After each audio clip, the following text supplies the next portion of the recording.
Sidoarjo, kamu yang anak gunung pasti tahu kan salam ini, salam lestari. Karena hari ini spesial banget di edisi episode yang ke-9 di Millennial Speak Up by Sidoarjo Bisa.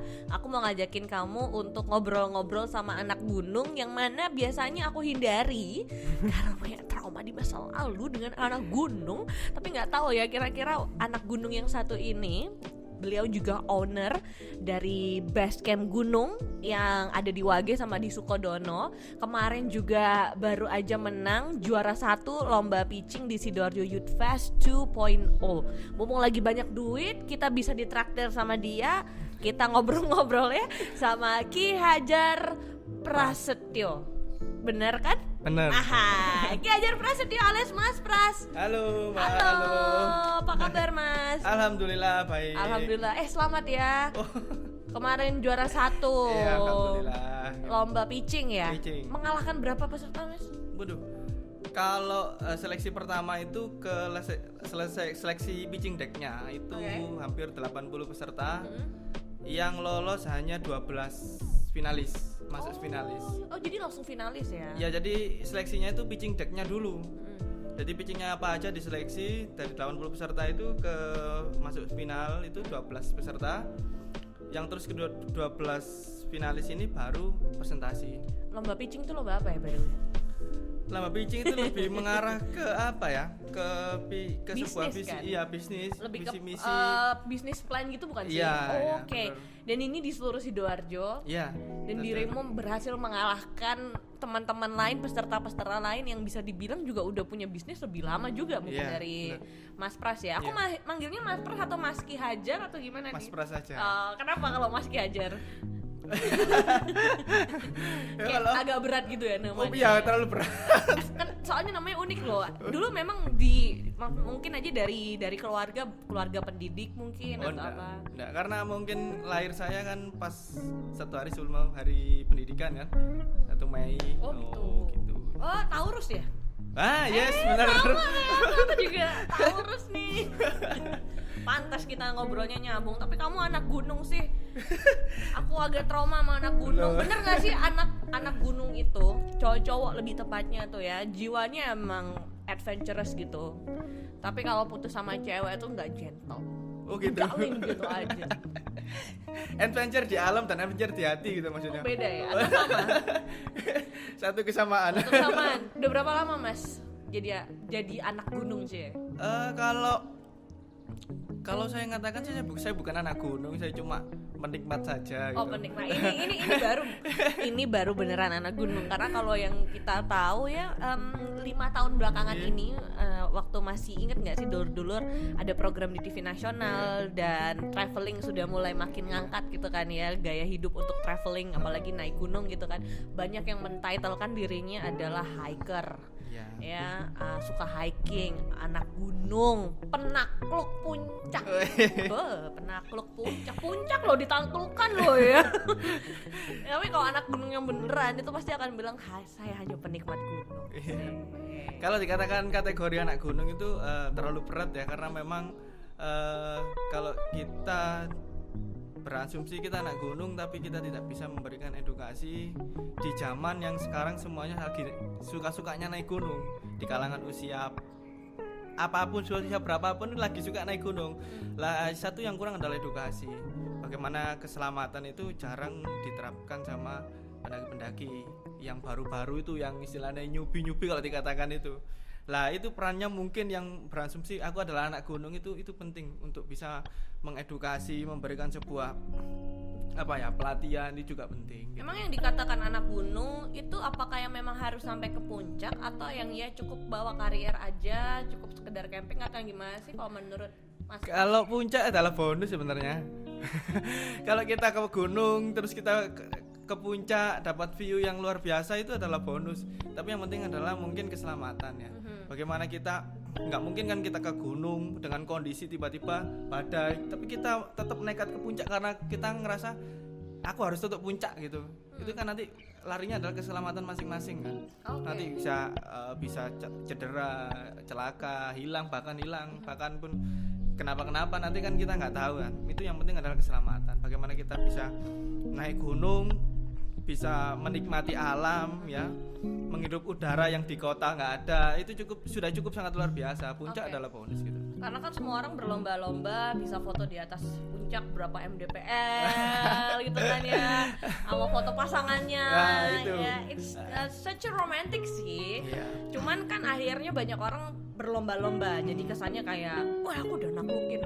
Nah iya, jadi momen seperti itu sekarang sudah banyak, bahkan yang banyak yang nitip juga.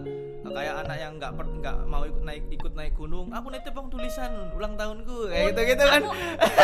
Aku nggak pernah ya. Ini tuh biasa ya, ini biar clarify juga nih ya. Aku nggak pernah tuh nitipin nama Iya. ke mantanku waktu itu. Dia sendiri bawa-bawa. Oh ya, itu beda kalau itu. Bukan buat tulisan malah. Foto, ya. Aku jadi takut mas, jangan waktu itu aku suka sama dia, nyari wangsit dia di puncak itu. Kalau foto aku yang dibawa Nah, itu. ngeri pak. terus mas. Ya itu. Jadi bisa dikatakan anak gunung adalah sebuah orang yang bisa dikatakan sebuah apa ya? Sebuah makhluk yang bisa membuat apa ya? Positif ataupun membawa Bisa edukasi, jadi pelatihan dan lain untuk teman-teman yang lainnya yang baru. Harusnya seperti itu gitu. Kalau merasa dia adalah anak gunung gitu. Kalau saya standar-standar penikmat saja. Oh penikmat, berarti nggak harus ke puncak ya mas? Oh enggak. Saya sering beberapa kali ke gunung ya gagal ke puncak ya sering. Jadi hanya sampai karena misalkan ada beberapa faktor, badai juga pernah, faktor mistis juga pernah. Jadi kita stop sampai di lokasi camp terakhir kita aja gitu. Ini menarik nih ngomongin soal ya mistis-mistis di gunung. Boleh nggak ceritain kan? Dirimu kan owner base camp gunung juga gitu kan. Pasti kan sering ketemu sama banyak anak gunung Iya. di sini waktu mungkin pas rental atau balikin gitu kayak, loh kok perasaan kemarin kok sekarang tinggal segini, kok yang lain mukanya pucat, kok gimana gitu kan? Paling mistis di mana? Saya pernah kejadian ini bahkan saya dulu sempat tuang dalam sebuah tulisan ya, kemudian coba saya upload, itu ternyata banyak yang repost dari akun-akun gunung lah, kayak gunung mistis, akun gunung, dan banyak lagi pergunungan pokoknya. Itu 3 tahun lalu 2017. Oh itu lagi masih hits-hitsnya tuh? Iya, itu waktu itu juga saya ke Arjuna juga. Oh iya ya Arjuna. Kalau orang mengatakan sih Arjuna kan salah satu gunung Ya, istilahnya. Ya, kalau saya sih merasa biasa aja, cuma memang karena kita kalau saya ngerasa waktu itu kita ngelanggar peraturan yang ada di gunung itu. Apa itu? Kita waktu itu berangkat 3 orang, kita Arjuna lewat Purwosari. Purwosari itu jalurnya orang apa ya? Orang ya mencari ibu pertapa dan lain-lain gitu. Oke. Jadi kita waktu itu berangkat dari sini 3 orang cowok-cowok. Terus kemudian nggak boleh harusnya lo sana. boleh juga. Tapi kebanyakan orang-orang yang istilahnya ziarah dan lain-lain di sana. Karena di sana kan ada candinya juga. Terus setiap pos itu nama-nama pewayangan, dari mulai Guanto Boko, Yang Semar, gitu-gitulah. Lah berangkat dari sini, kemudian ternyata teman saya ngajak temennya yang di Malang, dan kita bertiga itu baru kenal waktu itu juga. Asik. Ternyata anak cewek Lagi dan dapet. itu masih SMA. Oh Enggak dapat. Kita baru kenal dan ketemu itu di pos pendakian. Oke, ketemu di sana, ternyata dia itu enggak bawa baju ganti, bawa jaket cuma satu, pakai jaket warna merah. Lah di sana pantangannya nggak tahu saya, ternyata memang nggak boleh pakai warna merah. Oh ada ya, nggak boleh pakai warna tertentu ada kayak gitu di beberapa gunung ada. Waktu itu warna merah. Kita waktu itu start jam 8 malam. Kita start jam 8 malam. Itu sudah kita sendiri, rombongan kita sendiri yang berangkat itu. Malam. Wow, waktu perjalanan itu sudah ngomong aneh-aneh ini, yang perempuan ini. Katanya ada anak laki-laki 2, namanya aneh kok, saya lupa namanya. Oh jadi udah mulai dia bisa ngelihat gitu. Kalau melihatnya kurang tahu, cuma memang gesturnya sudah berangkat itu sudah aneh.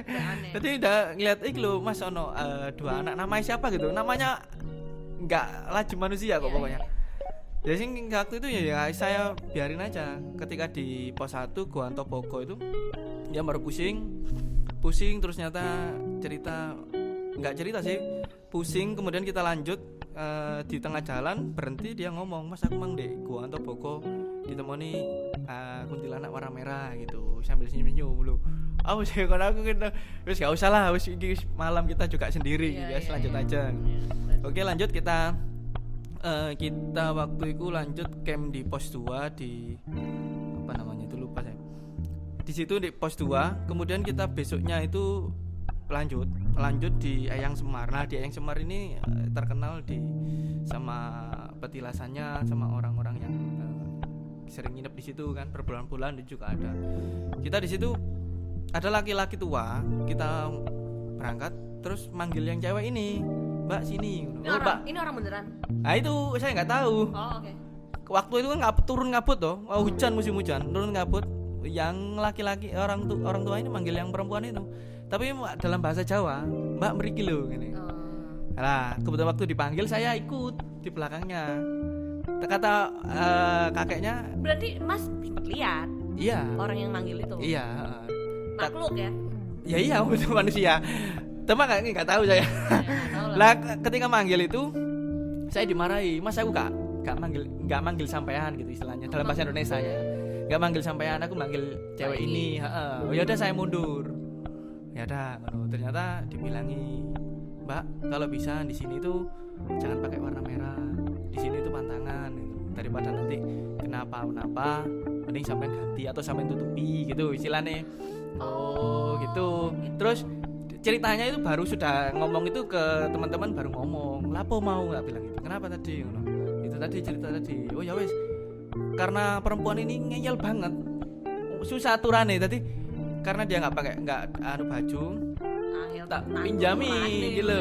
Wis pakai bajuku ae, nek nggak mau ganti ditutupi aja. Nggak mau, wis nggak masih kayak masa opo. Waduh, nggak usah. Ya mungkin juga kalau ada di posisi kayak gitu percaya nggak percaya juga sih. Nah, iya sih, cuma kan kita lagi di tempat orang atau tempat bukan tempat kita gitu loh kan. Ya kita menghormati aja, akhirnya saya paksa waktu itu, oke, ditutupi saja. Ditutupi. Oke, kita lanjut sampai pos terakhir namanya Jaudipa. Setelah candi itu kita naik lagi. Itu mau camp terakhir mau ke puncak. Jadi Jaudipa itu, nah gitu kita itu heran di situ. Sebelum Jaudipa itu ada rerumputan yang setinggi manusia. Jadi kita harus gini, bongkar gini. Wow. Wih, keren banget. Lah itu malam lagi. Itu sudah pagi, sudah besoknya. Lah selama mau ke Jaudipa di tadi itu kan pinggir itu jurang, bukit itu kan. Itu kata teman saya itu, "Mas, kuntilanaknya kok turun kabeh." Posisi hujan gerimis, sore, itu jam 2 siang. "Mas, kuntilanak kok turun kabeh." Loh, terus sing ndi ngono kan, saya kan enggak tahu kan, kayak enggak ngelihat. Wis enggak usah ngono, wis kayak bilang gitu aja. Akhirnya ketika itu wis enggak tak reken, wis lanjut aja lah gitu. Ketika buka semak gini, dia nomor 2 kebetulan, saya taruh nomor 2, saya yang depan sendiri. Dia nggak cerita waktu itu, ceritanya di pas Jaudipa, tapi ceritanya itu ketika buka gini ada 10-an laki-laki kerdil, wajahnya tua, bilang kayak gini, "Mbak, tak tunggu di puncak ya." Gitu toh. Ketika buka rumputan ini, yes, diam aja orang ini. Cerita waktu kita buka tenda di pos Jaudipa itu. Oh, kok gitu ya? Waktu itu aku ngerasa, waduh, kayaknya kita harus turun nih besok. Kita kayaknya perasaanku sudah nggak enak. Kita sudah dikasih tanda beberapa kali. Kayaknya kita bawa perempuan juga, baru kenal juga. Kayaknya kita besok harus turun gitu. Oh, jadi akhirnya batal ke puncak. Bukan, itu masih pikiran saya saja. Beda dengan pikiran teman-teman. Teman-teman masih oke, yang perempuan juga sama. Kita harus ke puncak kayak gitu. Oh. Jadi kita buka tenda jam 4, nyampe jam 4:30. Itu hujan sampai subuh. Jadi di dalam tenda kita itu sudah basah semua. Kita nggak punya baju yang kering. Jadi di tenda itu kayak gini kita. Tidurnya kayak gini. Kedinginan banget tuh. Nggak kedinginan lagi, kebanjiran semuanya di dalam. Itu tanda yang kesekian kalinya untuk kita. Wah, jadi jam 12 malam itu kita rundingan. Gimana nih? Kita ke puncak ya bengkain. Itu pertama kali saya belum pernah ke puncak Arjuno. Dan 3 orang ini sudah pernah semuanya. Dia malah 2 orang. 3 orang sama yang laki-laki 2, yang perempuan tadi sudah pernah ke puncak semua. Cuman malah nanya ke saya, "Ya apa kamu nggak jadi ke puncak?" "Nggak apa-apa dah." Tuh, justru saya ingin balik, tak bilang gitu. Justru saya pengen balik besok pagi, kita bongkar tenda langsung balik aja. Kita tandanya wis nggak enak gitu. Tapi teman 3 iki kok masih punya niat aku pengen daki gitu. Pengen puncak gitu. Nah di malam hari ku kita sempat remian ya beberapa kali. Nah, kemudian bilang gak enak lagi yang perempuan ini ngomong-ngomong aneh-aneh, mulai udah ngelantur lah. Mulai ya. ngelantur. Iya. Waduh, ini nih ada apa-apa itu hanya 3 tenda di Pos Jatipa itu. Iya. Ini ada apa-apa? Waduh, iki sopo sing iso nyembuhkan iki guys. Iya. Akhirnya fix saya yang nentukan waktu itu malam itu wes deal besok kita balik. Jadi enggak jadi muncak. Oke. Ada satu lagi. Waktu kita balik di rerumputan itu pagi loh ini jam 10-an. Anak kerdil tadi ada. Ternyata dia nungguin malah lebih 50 sampai 70-an. Bilang ke gini, "Mbak, kenapa kok enggak jadi ke puncak? Padahal tak tungguin loh." Bilang kayak gitu. Wajahnya tua-tua. Dia cerita waktu kita di pos Eyang Semar itu baru cerita.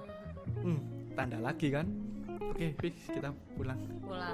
Wow, tapi paling nggak akhirnya puncak nggak dapet, tapi perjalanan itu pengalamannya, sih, pengalaman cerita. Kadang itu juga yang harus ada di dulur-dulur gitu. Kadang memang nggak harus sampai ke puncaknya, tapi proses perjalanannya itu. Kalau misalnya mau kita afiliasikan, afiliasikan ke perjalanan hidup, memang nggak semua tuh kita mencapai hasilnya, tapi prosesnya itu yang bikin kita belajar ya. Dan mungkin itu juga sering naik gunung, akhirnya bikin Mas jadi mau open untuk rental basecamp gunung ini gitu kan ya. Ini kalau untuk rental basecamp gunung sendiri memang khusus untuk teman-teman yang di Sidoarjo atau yang di Surabaya boleh? Seluruhnya boleh. Bahkan kita pernah ada dari Lampung. Dari Lampung? Itu akunnya Pendaki Cupu. Kalau pernah tahu itu dari Lampung hubungi kita. Tapi mau ke Semeru waktu itu. Oh iya.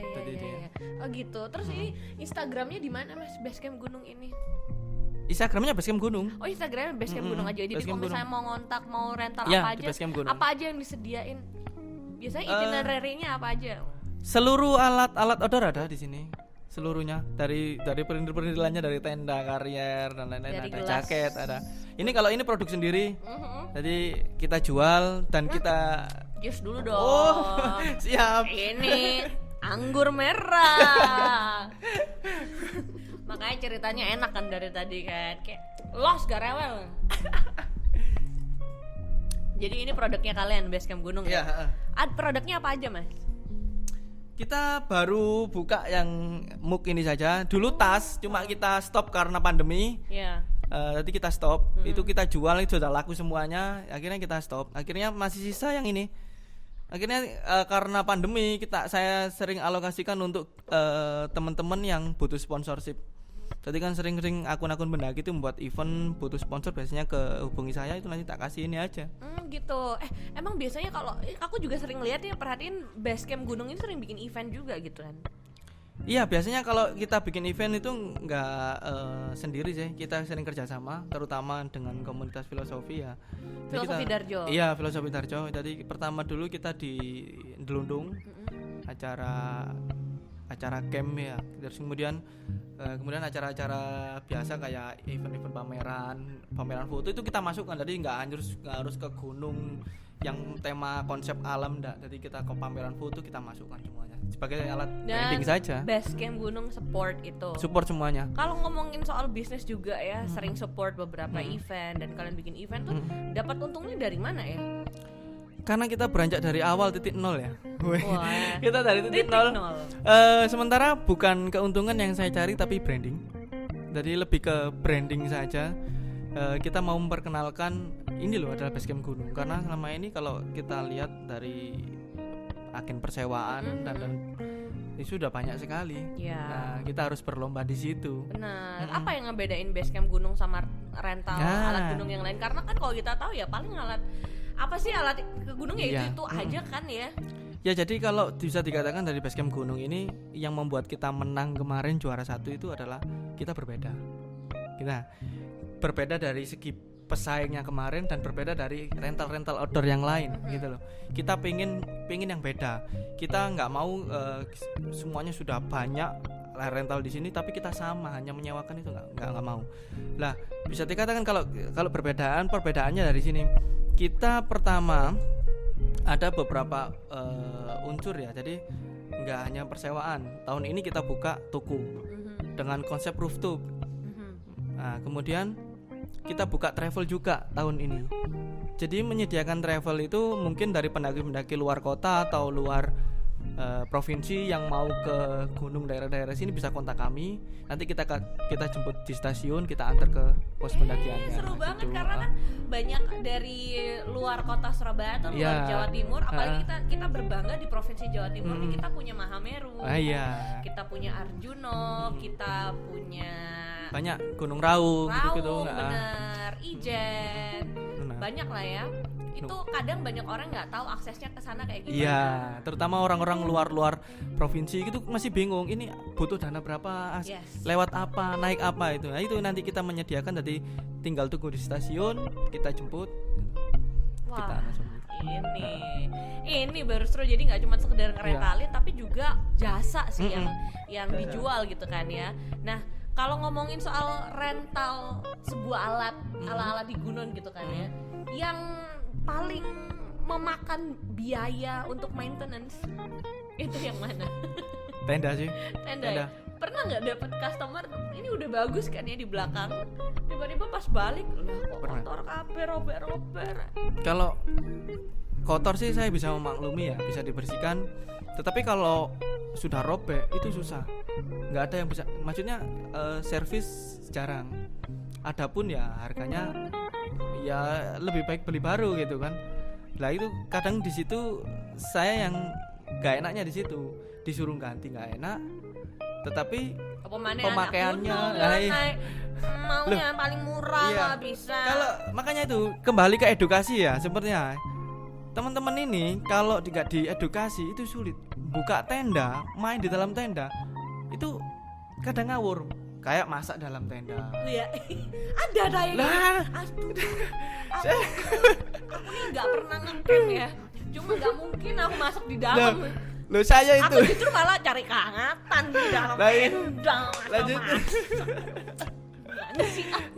Berarti pernah saya alami kayak gitu. Jadi pulang-pulang itu sudah bolong. Lu kok bolong kayak gini? Nah, itu mesti masak. Kalau ngerokok pusing, hanya bolongnya hanya sedikit-sedikit. Nah gitu. Itu pemanya. Itu parah sih. Duh, kadang pernah sekali saya heran, ini tenda paling besar di Sinam ya. Nggak mungkin standar orang-orang biasa itu sampai matakan semua ya. Itu sampai patah, kayak smackdown lah di dalam tenda ini. Itu pernah itu. Sampai ini orang normal kan ya main berdua, bertiga lah ya. Berenang di dalam tenda gunung. Itu saya heran tuh, kok putus semua gitu. Aku masih punya muka untuk ngembaliin. Iya sih. Lah aku ya Mas yo. Mas tak tambahin lah sepurane rusak. Mainnya berenang di dalam tenda soalnya. Iya. Jadi sebenarnya memang kembali lagi edukasi ya. Edukasi. Ketika mentitulkan bahwa dirimu adalah anak gunung, penakluk atau hiker gitu kan ya, pencinta alam bahkan mungkin ya. Edukasi mulai dari alat-alat yang kamu bawa itu salah satu. Mulai hal terkecil sekali ya. Dan juga aktivitas di sana, misal nggak ngerokok, nggak masak di dalam tenda. Apalagi sih Mas do and don'ts-nya yang mungkin masih banyak orang nggak tahu.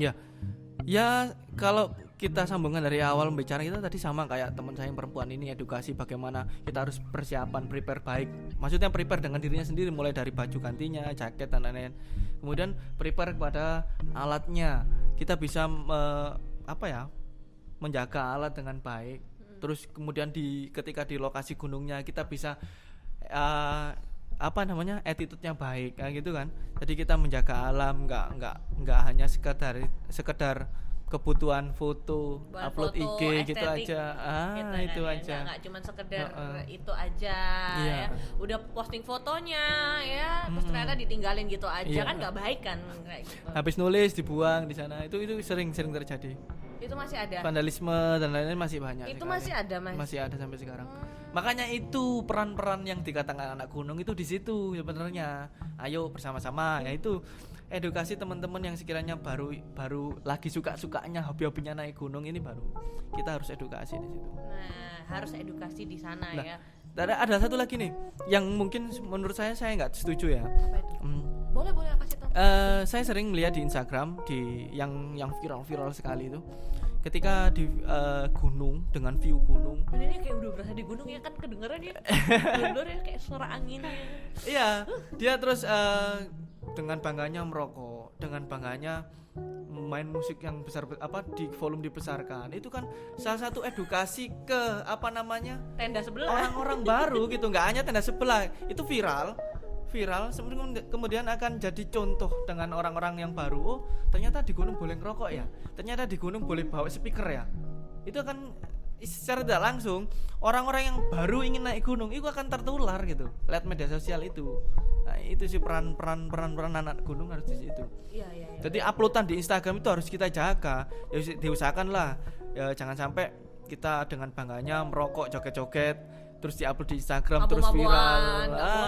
Nge speaker kemarin kan ada viral kan dugem sampean dibawa speaker besar dugem di gunung. Aduh, ini edukasinya yang kurang sekali nih. Kita tidak bisa menjaga alam dengan baik gitu. Mungkin boleh kayak gitu tapi nggak usah diposting kali ya. Karena nanti yang lainnya pada tahu semua gitu kan. Tapi ya tetap lah jangan, tetap jaga attitude lah ya. Mungkin sebelah kamu nggak kenapa-napa, ya nggak terlihat ya udah Mas Pras, mungkin ada pesan apa lagi sih buat dulur Sidoarjo khususnya yang mungkin mau ngikutin jejaknya Mas Pras kayak wah aku nih juga suka nih naik gunung. Aku kebetulan dulu waktu pas awal-awal viral aku beli banyak alat-alat mulai dari sepatu, tenda, carrier. Nganggur nih sekarang nih aku udah bukan anak gunung, udah pensiun gitu kan ya, udah nggak boleh sama istri mungkin, udah nggak boleh sama pacar gitu kan ya. Jadi gini, awal saya buka memang larinya adalah saya pengen edukasi. Jadi ya agak saya panjangkan jelaskan panjang ya. Gak apa-apa. Mengenai jangan panjang-panjang tapi Mas. Loh, ya apa deh? Jadi gini, kita awal dulu sebelum basecamp gunung ini ada, kita namanya Warung Langit. Kita tuh saya dulu diajak kerjasama sama teman saya yang bagian jaga koordinator di Sukodono, tapi ada tokonya di Ranupani di pos pendakian Semeru. Itu ada 2 lantai 2 dibuat perpustakaan. Bayangkan pos pendakian ada perpustakaannya. Itu teman-teman dari pencinta alam UNER yang ikut andil untuk buku itu. Jadi bayangkan di pos pendakian orang mau ingin naik gunung tapi kita mengadakan ada perpustakaan. Sepi sih, tapi nggak apa-apa. Edukasinya di situ. Sebenarnya kan kita memberikan edukasi di situ. Ya, itu dibaca. Perpustakaan di situ di lantai bawah rental, di atas itu perpustakaan. Kedua, itu yang jadi minat saya. Saya kalau hanya menuruti hobi. Itu nggak bakal bisa meraih saya sukses itu. Ini menarik sih. Jadi mungkin ada beberapa hal yang jadi kesukaan buat kamu, jadi hobi. Gimana kalau kita bikin ini lebih dari sekedar hobi. Bisa ngedatangin duit. Menarik. Jadi jadi hobi makes money sih kalau aku selalu bilang kayak gitu ya. Iya, jadi nggak terkesan kita hanya sering habisin duit. Tapi dan itu kita ambil pelajaran. Misalkan kita membuat sebuah buku dari perjalanan kita juga luar biasa, karya itu kan. Kita membuat rental, kita membuat komunitas yang luar biasa, edukasinya itu juga luar biasa. Bahkan kita next project di tahun 2021 kita sudah beberapa planning yang saya jelaskan di pitching deck kemarin. Kita mau buat angkringan di Sukodono untuk menghidupkan Sukodono lagi, basecamp yang Sukodono. Kemudian kita juga buka cabang insya Allah di Wonoayu, cabang ketiga. Kemudian next kita setiap 6 bulan sekali akan mengadakan workshop. Asik. Yang tujuannya adalah edukasi. Asik. Lokasinya di sini. Itu sebenarnya sudah jalan Agustus tahun ini, cuma karena pandemi kita agendakan tahun depan. Jadi kita mendatangkan narasumber yang sudah terpercaya untuk memberikan edukasi, insya Allah free semuanya. Jadi makanya kamu ini dulur-dulur follow Instagramnya @basecampgunung biar jadi tahu ya informasi apa aja, update apa aja di sana, mau ada event apa khususnya di tahun 2021. Plus juga kalau misalnya kamu kebingungan, ada teman kamu ngajakin naik gunung yuk, tapi kamu mungkin nggak ngerti aksesnya, budgetingnya kayak gimana, alat-alat apa aja, feel free to ask ya. Mau tanya-tanya ya kalau bisa sekalian stenta rewalnya sewanya di sini lah ya. Takok-tok Kak sewa. Apa rek ya? At Basecamp Gunung ya. Basecamp Gunung. Mas Pras siap sedia Ya, untuk siap. jemput langsung bahkan di stasiun ya. Kita siap 24 jam. 24 jam. Turun stasiun Gedangan, dibawa kamu langsung di Wage ya. Iya. Tapi kamu jangan jauh-jauh, kalau ke Monokromo kejauhan. Kalau bisa turun di stasiun Gedangan ya. Makasih ya Mas Pras ya. Siap, Cerita-ceritanya terima kasih. seru banget. Terima kasih sudah menghilangkan image anak gunung yang bikin aku sebel. Sukses buat Mas Pras Siap. ya.